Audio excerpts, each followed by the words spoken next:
Well, your pre-budget report is called Closing the Gap, which is actually closing that fiscal gap, if you like. Now, the point that you make is if they don't get on top of this, that ultimately the interest bill of Australia is going to be more than we spend on aged care or on Medicare, which are the key priorities with an ageing population.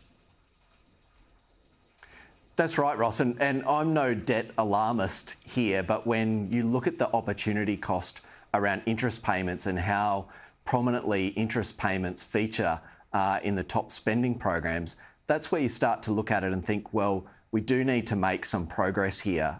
We're not necessarily going to eliminate debt all in one hit and very quickly, but we do need to make progress and bring it down. And economic growth is starting to do that, but we need to look at how we close that fiscal gap over the next decade, which will make a big contribution to that. OK, then go to inflation, because quite clearly inflation deflates debt.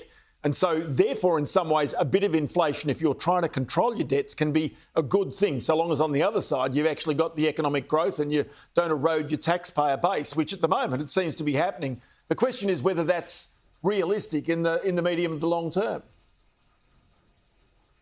Yeah, I mean, all signs in terms of policy are that we want to get inflation under control. So I don't think we'd want to be baking in any kind of assumptions around permanently higher inflation. So absolutely, it can play a role, and it has played a role in a lot of other countries' sort of immediate debt reduction in history. But we'd certainly want to get on top of the inflation issue, because that is causing a whole lot of pain throughout the economy. And once it becomes baked in, it's very hard to get out.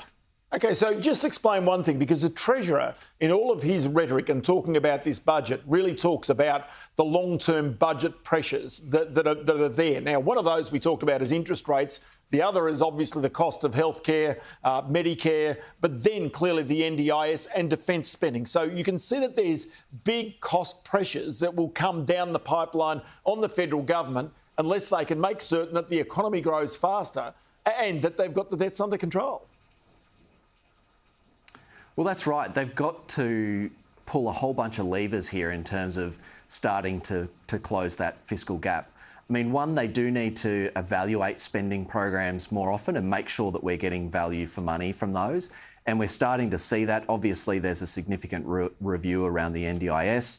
They are also looking at Medicare. We've seen that report come out recently as well.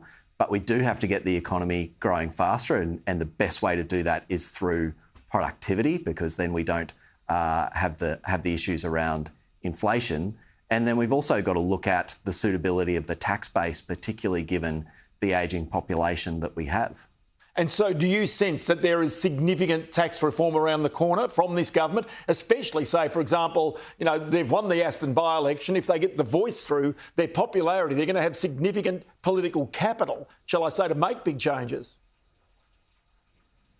Well, certainly they're building some momentum. I mean, there was a bit of courage, I think, shown with the changes to super tax concessions.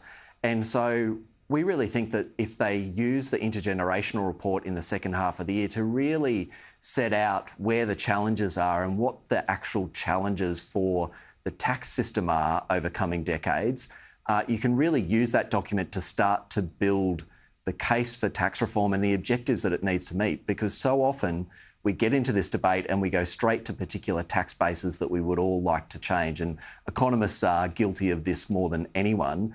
But we actually need to start with what is it that we're trying to achieve?